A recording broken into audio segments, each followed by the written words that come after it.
Now the last topic is measures of calculating elasticity of demand. Elasticity की value हमें पता समझ तो समझ में आ गया कि लॉ ऑफ डिमांड क्या बताता है. लॉ ऑफ डिमांड ये कहता है कि there is an inverse relationship between price of the commodity and quantity demanded.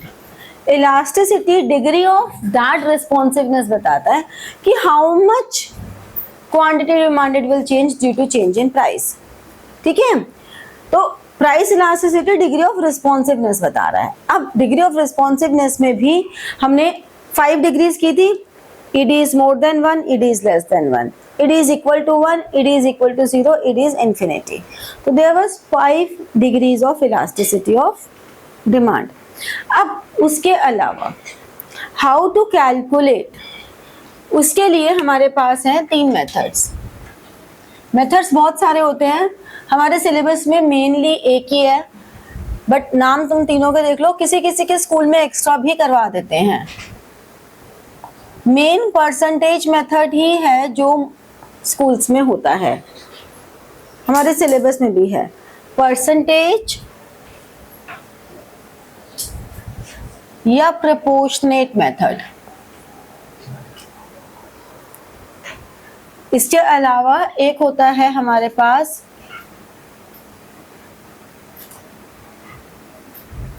Total expenditure,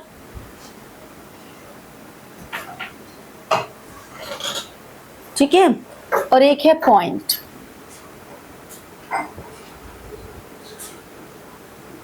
तो होने को इन 3 के अलावा भी बहुत होते हैं, बट हम ये 3 करेंगे जिसमें जो हमारे मेजर न्यूमेरिकल्स हैं they are based on percentage method.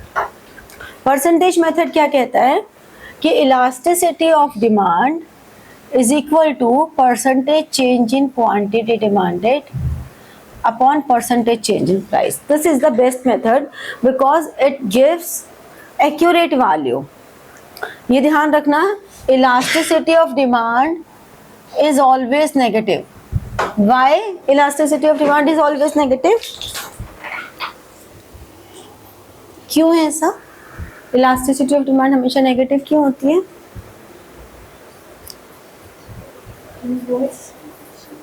Perfect. Because of inverse relationship between price and quantity demanded. ठीक है, यानी कि एक इंक्रीज होगा दूसरा डिक्रीज होगा, ऐसा होगा ही होगा. कभी भी ये नहीं होगा कि दोनों इंक्रीज हो या दोनों डिक्रीज हो, कोई पॉसिबल ही नहीं है. तो because of inverse relationship between price and quantity demanded the value of elasticity of demand is always negative. ठीक है, अब ये जो percentage change in quantity demanded है, percentage change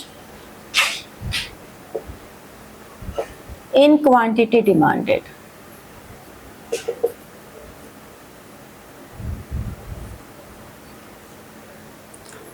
ये कैसे निकलता है? ये आता है जो भी हमारा चेंज इन क्वांटिटी डिमांडेड है, मतलब new quantity demanded minus old quantity demanded upon old quantity demanded into 100. इसको हम सिंबॉलिकली कह सकते हैं Q1 minus Q0 upon Q0 into 100, या हम कह सकते हैं change in quantity upon Q0 into 100. किसी भी तरह से रिप्रेजेंट करने से कोई फर्क नहीं पड़ता. इसी तरह से अगर हम परसेंटेज चेंज इन प्राइस की बात करें तो P1 P0 upon P0 into 100, या हम कहें चेंज इन P0 इंटू 100. ठीक है ना. जो हमारी ओल्ड क्वांटिटी है that is Q0, new quantity Q1. तो ऐसे P0 old price, P0 old price and P1 new price. ठीक है ना.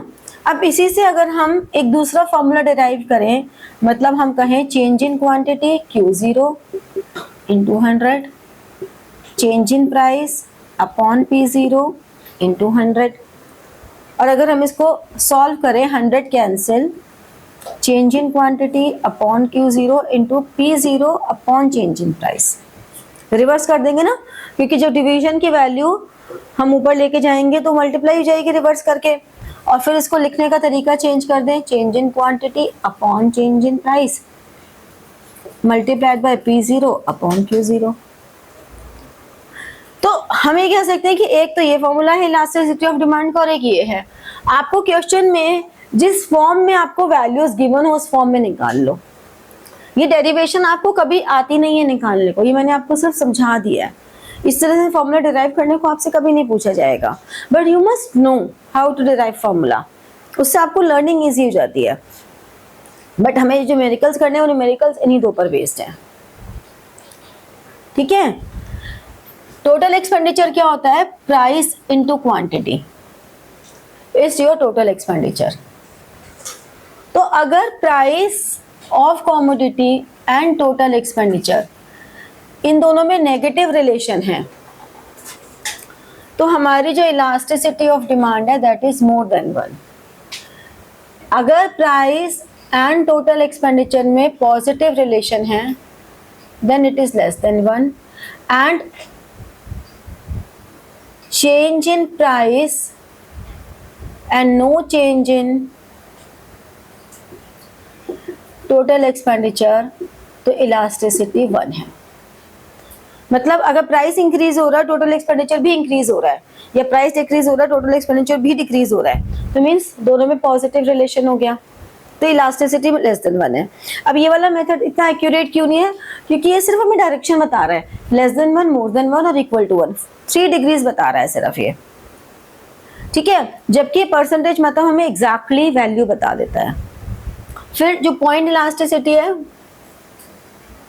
वो तुम्हें, ये हमने एक डिमांड कर्व बनाया जिसमें OQ and OP are equal, और जो इसका सेंटर पॉइंट है A, if we join OA तो it form angle O at 45 degree. This is always 45 degree.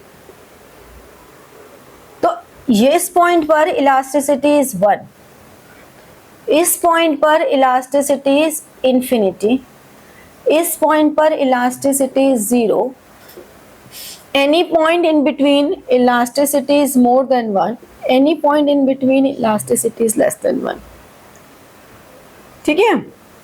तो ये दो फॉर्मूले मैंने आपको सिर्फ नॉलेज के लिए बता दिए, या बाई चांस किसी के स्कूल में अगर करवा दें तो बात और है। हमारा सारा फोकस रहेगा परसेंटेज मेथड पे, ठीक है। नोट डाउन करो, फिर मैं कुछ न्यूमेरिकल्स करके दिखाती हूँ।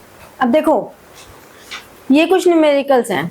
आपको जब भी क्वेश्चन गिवन होगा ना वो स्टेटमेंट फॉर्म में गिवन होगा, 2-3 स्टेटमेंट फॉर्म में क्वेश्चन गिवन होगा। आपने उस स्टेटमेंट को पढ़ना है और उस स्टेटमेंट फॉर्म को इस फॉर्म में प्रेजेंट कर लेना है, ठीक है, हमेशा। उससे क्या होगा, आपके लिए इजी हो जाएगा। अब मान लो हम इस वाले फर्स्ट पॉइंट को लेकर चलते हैं, फर्स्ट क्वेश्चन को। हमारे पास elasticity of demand is change in quantity change in P into P upon Q, ठीक है। कोई हार्ड एंड फास्ट रूल नहीं है कि आपको कैपिटल P लिखना है, स्मॉल p लिखना है, QD लिखना है, P0 लिखना है, Q0 लिखना है। बहुत ही इमेटीरियल है ये सारी बातें, ठीक है। जिसके स्कूल में जो प्रेफर करवाएं वो कर लेना, जिसके पास जिस ऑथर की बुक है उस बुक में जो मेंशन हो वो कर लेना, ठीक है। अब यहाँ पर चेंज इन क्वांटिटीज 150, ये आपको बस प्रेजेंट ठीक से करना है। फिर यहाँ 12 माइनस, नहीं यहाँ पे तो प्राइस बढ़ रहा है ना तो क्वांटिटी कम होगी, 80 माइनस 10, और ओरिजिनल प्राइस 10 और ओरिजिनल क्वांटिटी 100, ठीक है। अगर प्राइस 10 से 12 हुआ तो क्वांटिटी डिमांडेड कम हो गई। हमने कहा new quantity minus old quantity 80 minus 100, new price minus old price 12 minus 10 into 10 upon 100, original price upon original quantity. इसको सॉल्व कर लिया, ये सारा सॉल्व हो गया। माइनस 20 अपॉन 2 इंटू 1/10, क्या आ गया आंसर? -1। आंसर चाहे हम -1 लिखें या +1 लिखें, इससे कोई फर्क ही नहीं पड़ता, क्योंकि अल्टीमेटली होता वो -1 ही है। तो हम क्या कहेंगे? दिस इज यूनिटरी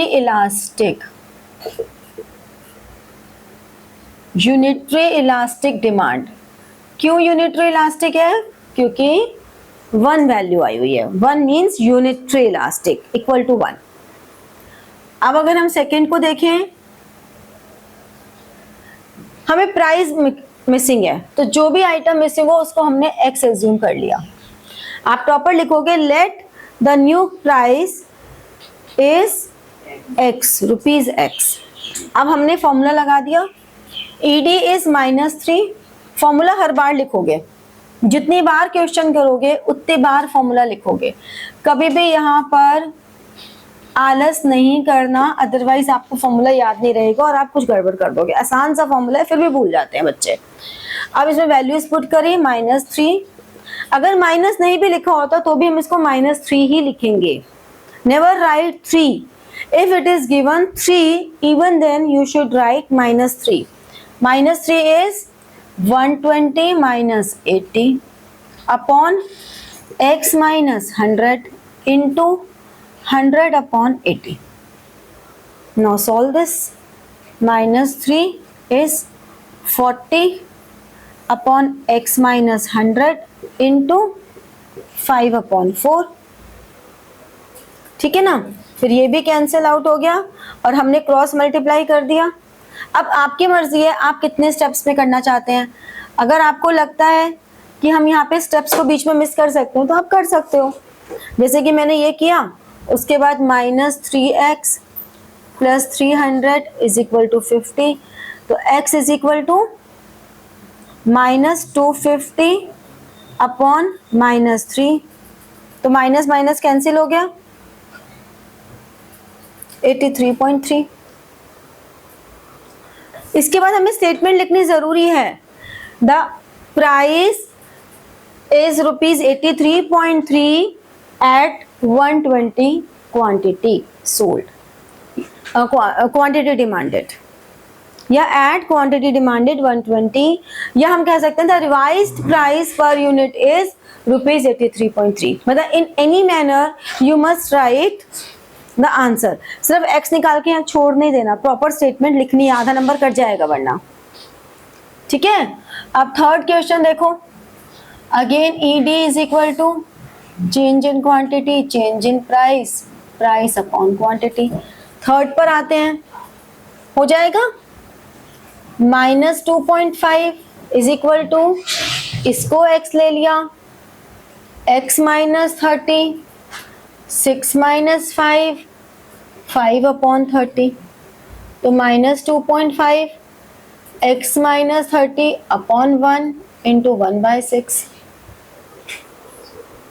तो ये कितना आ गया -15 x - 30, तो x इज इक्वल टू 15 आ गया। तो हम क्या लिख देंगे कि eight ₹6 price per unit the quantity demanded or the revised quantity demanded is 15 units। ठीक है, फोर्थ को देखो, जो भी मिसिंग है उसको ले लिया x, यहाँ x ले लिया, यानी कि ED is change in quantity, change in price, price upon quantity, तो -1.5। देखो यहाँ पे भी सिर्फ 2.5 लिखा था, यहाँ भी 1.5 लिखा था, लेकिन हम लिखेंगे हमेशा नेगेटिव में, अदरवाइज आपके आंसर में दिक्कत होगी। And this is one way of presentation, there are lot of ways of presentation. हो सकता है हम चेंज को x ले लें, ठीक है, हम किसी भी तरह से ले सकते हैं। ठीक है, तो -1.5 क्या रहेगा, 3 - 8 upon 5 - x is equal to x upon, sorry, multiplied by x upon 8, तो ये -5x आ गया और नीचे क्या आ गया 8x। इसको सॉल्व कर लेते हैं, कितना आएगा -60 माइनस कितना आएगा 12, यही आएगा ना, यही आएगा कि कुछ और आएगा, कैलकुलेशन देख लेना। -60 इज इक्वल टू, ये हमारा इधर चला गया, -5x प्लस 12x, तो minus 60 is equal to 7x।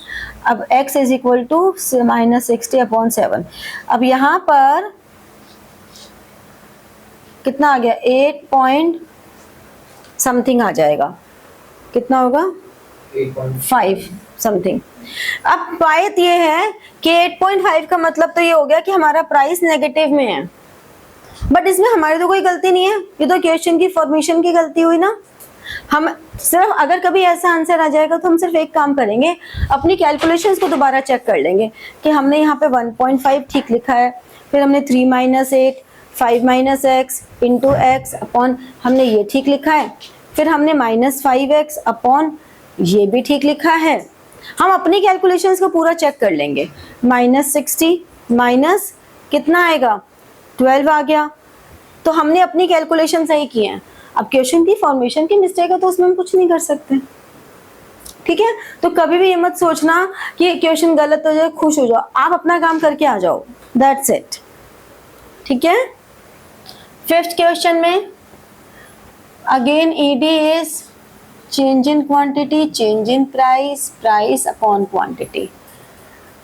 -4 change in quantity is 90 minus x, 2 minus 8, 8 upon x, तो -4 720 minus 8x और ये minus 6x, 24x 720 minus 8x, तो x इज इक्वल टू, हाँ x इज इक्वल टू कितना होगा 720 upon 32, तो answer आ जाएगा।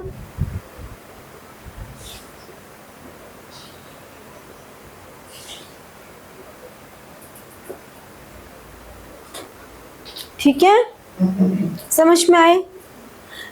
बहुत टफ करना होगा क्वेश्चंस को, तो वो ये बोल देंगे कि टोटल एक्सपेंडिचर इतना है। अब इसीलिए टोटल एक्सपेंडिचर पता होना जरूरी है। अगर टोटल एक्सपेंडिचर गिवन है that is always price into quantity. आपको अगर टोटल एक्सपेंडिचर गिवन है, इन दोनों में से कोई एक वैल्यू गिवन है तो दूसरी वैल्यू निकल जाएगी, ठीक है। तो न्यूमेरिकल समझ में आ गए। चलो, तो like share and press the bell button for getting your notifications and comment, ठीक है। Thank you.